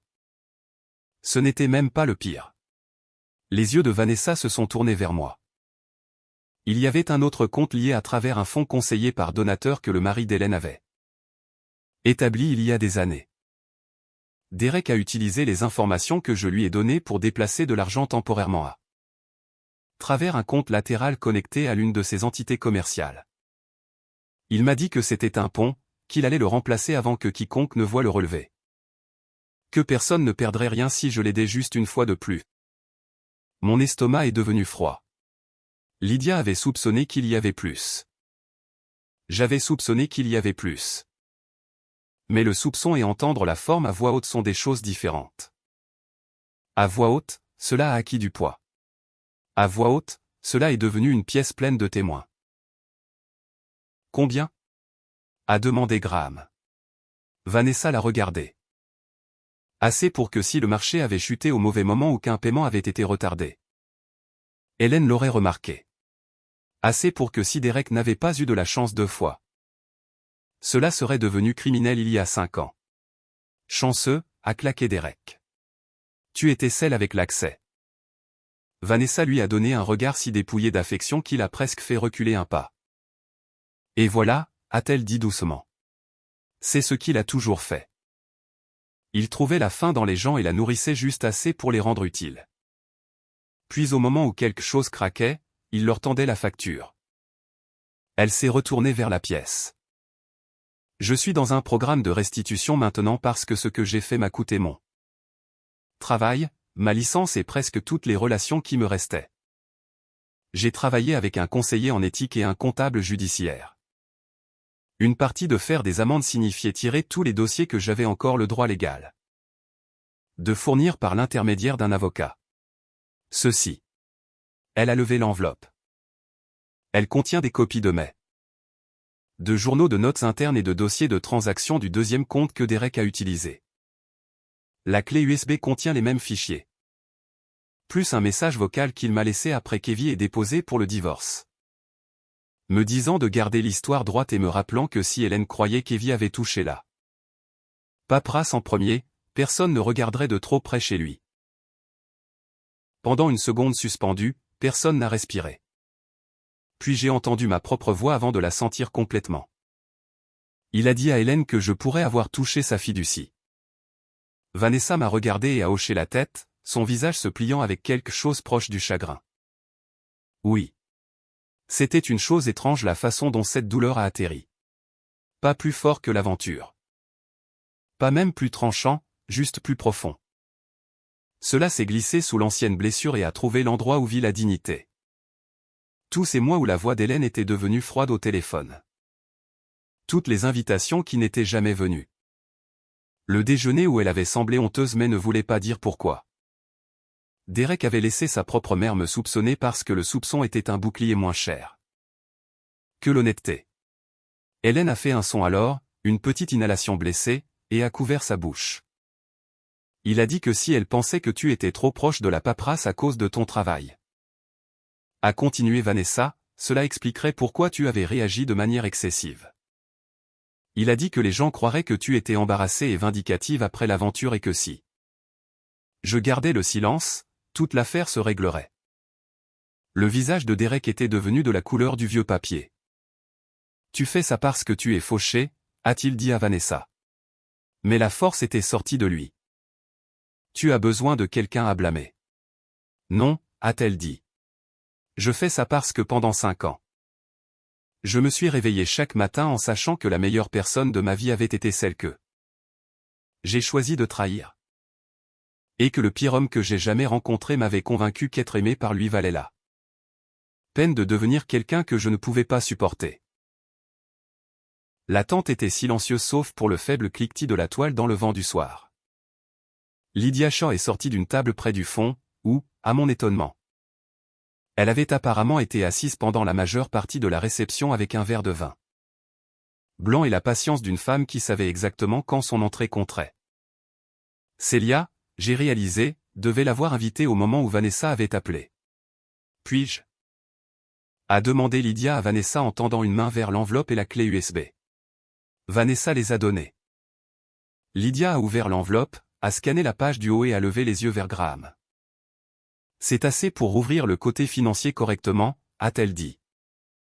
Que cela devienne civil, criminel ou les deux dépend de ce que les dossiers complets montrent. Mais oui, c'est réel. Derek a plongé alors, pas dramatiquement, pas comme un méchant de film. Mais avec le réflexe laid d'un homme regardant le dernier mur s'effondrer. Il a tendu la main vers le poignet de Vanessa, les doigts se refermant autour des os assez forts pour la faire halter. Enlève ta main d'elle, a dit Graham. Ce n'était pas fort. Ce n'était pas nécessaire. Chaque conversation dans la tente était déjà morte. Derek a regardé son frère, et pour la première fois depuis que je le connaissais. J'ai vu la peur atterrir avant la colère. Il a lâché, mais pas avant de laisser des marques rouges sur la peau de Vanessa. Noah était à côté d'eux une seconde plus tard. Puis 2 membres du personnel du lieu, puis l'un des plus vieux amis de Graham de l'école de droit, qui avait apparemment été assis à 3 tables de là et avait la carrure d'un linebacker à la retraite. Il a fallu moins de 15 secondes pour que Derek Mersey, qui avait passé sa vie adulte à croire qu'il pouvait parler jusqu'au centre de n'importe quelle pièce, se retrouve escorté vers le rabat de la tente comme un homme qui avait enfin découvert qu'il y a des histoires que le charme ne peut pas crier plus fort. Il s'est tordu une fois à l'entrée et a regardé en arrière vers moi. Tu penses que cela signifie que tu as gagné ? A-t-il dit. Je suis resté là dans ma robe vert foncé, mes mains stables à mes côtés. Et j'ai réalisé avec une clarté complète que je n'avais aucun intérêt à répondre à la question de la façon dont mon moi plus jeune l'aurait pu. Je n'avais pas besoin qu'il sache si je me sentais victorieuse. J'avais besoin qu'il comprenne quelque chose de bien plus humiliant. Cela a arrêté d'être à propos de gagner le jour où tu as décidé que ma vie était collatérale. Ai-je dit. La seule différence maintenant est que tout le monde le sait aussi. Il m'a fixé. Puis Noah a touché son coude. Le rabat de la tente s'est ouvert et Derek était parti. Pas d'applaudissements non suivis. La vraie vie est rarement aussi nette. Les gens ont expiré. Célia a commencé à pleurer silencieusement sur l'épaule de Noah parce que c'était encore son mariage. Et il y a quelque chose d'extraordinairement cruel à propos de la vérité familiale choisissant-on. Jour le plus heureux pour devenir propriété publique. Graham a traversé le sol et a parlé doucement au chef d'orchestre, qui a hoché la tête et guidé les musiciens vers une chanson plus lente. Non pour effacer ce qui s'était passé, mais pour donner à la pièce un endroit où mettre son pouls. Vanessa est restée où elle était, paraissant soudain plus petite sans Derek contre qui performer. Je suis allé vers elle avant d'avoir pleinement décidé de le faire. Elle a levé le menton comme si elle s'attendait à ce que je la gifle. Je ne l'ai pas fait. Pourquoi maintenant ? Ai-je demandé. Ses yeux se sont remplis mais n'ont pas débordé. Parce que mon conseiller m'a demandé quelle était la différence entre le remords et l'apitoiement. Sur soi, a-t-elle dit. Et j'ai réalisé que j'avais passé des années à confondre les deux. Ce n'était pas assez pour réparer quoi que ce soit. Ce n'était même pas assez pour pardonner. Mais c'était honnête, et j'avais appris à respecter l'honnêteté. Même quand elle arrivait trop tard pour être utile. Hélène s'est approchée de nous lentement, la main de Lucie dans la sienne. Mon ancienne belle-mère paraissait 10 ans plus vieille qu'elle ne l'avait été au déjeuner dans le salon de T. Jefferson. Et d'une manière ou d'une autre plus solide aussi. Comme si le chagrin avait enfin brûlé le dernier de son déni. Je te dois des excuses que j'aurais dû faire il y a des années, a-t-elle dit. Je me suis laissé croire à la faiblesse là où il y avait de l'appétit. Et pire, je me suis laissé douter de la mauvaise personne. Je l'ai regardé pendant un long moment. Il y a des excuses qui demandent à être absoutes. Et des excuses qui placent simplement la vérité là où elle aurait dû être tout le long. C'était la deuxième sorte. Je sais, ai-je dit. C'était tout ce que j'avais à donner. Pour une fois, c'était assez. Lucie a tiré sur ma main. Maman, tu es triste? La question a brisé quelque chose en moi. Pas une blessure cette fois, mais la coquille dure autour d'une. Je me suis agenouillé, pour que nous soyons au niveau des yeux. Non, ma chérie, ai-je dit en lissant une boucle de sa joue. Je vais bien. C'était vrai d'une façon où cela ne l'avait pas été depuis très longtemps. Quelques mois plus tard. Lydia a appelé pour me dire que les dossiers que Vanessa avait fournis avaient fait exactement ce qu'elle pensait qu'ils feraient. Les comptes commerciaux de Derek ont été assignés. Les conseillers d'Hélène ont déposé des réclamations civiles. Il y avait des discussions d'exposition criminelle liées à la fraude électronique et à la mauvaise conduite fiduciaire si les chiffres s'alignaient de la façon dont l'examen préliminaire le suggérait. Vanessa a conclu un accord de coopération formelle. Je n'ai pas demandé toutes les mises à jour après cela. Il y a des fins que l'on n'a pas besoin de regarder image par image.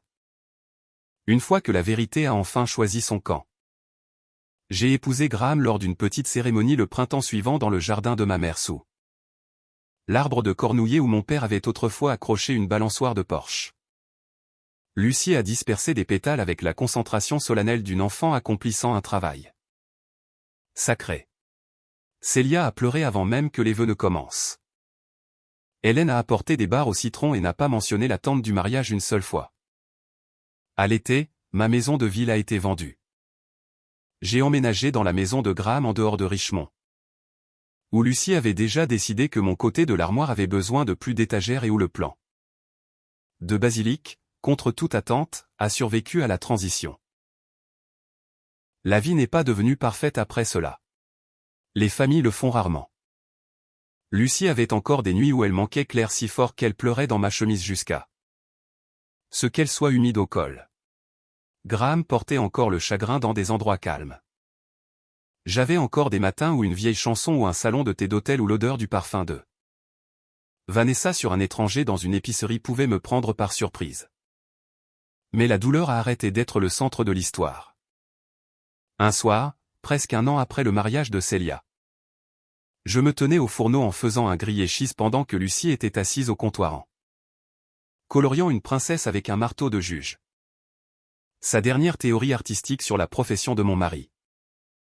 Quand elle a levé les yeux et a dit avec une certitude ordinaire complète, « Maman, peux-tu me rendre le crayon jaune ?»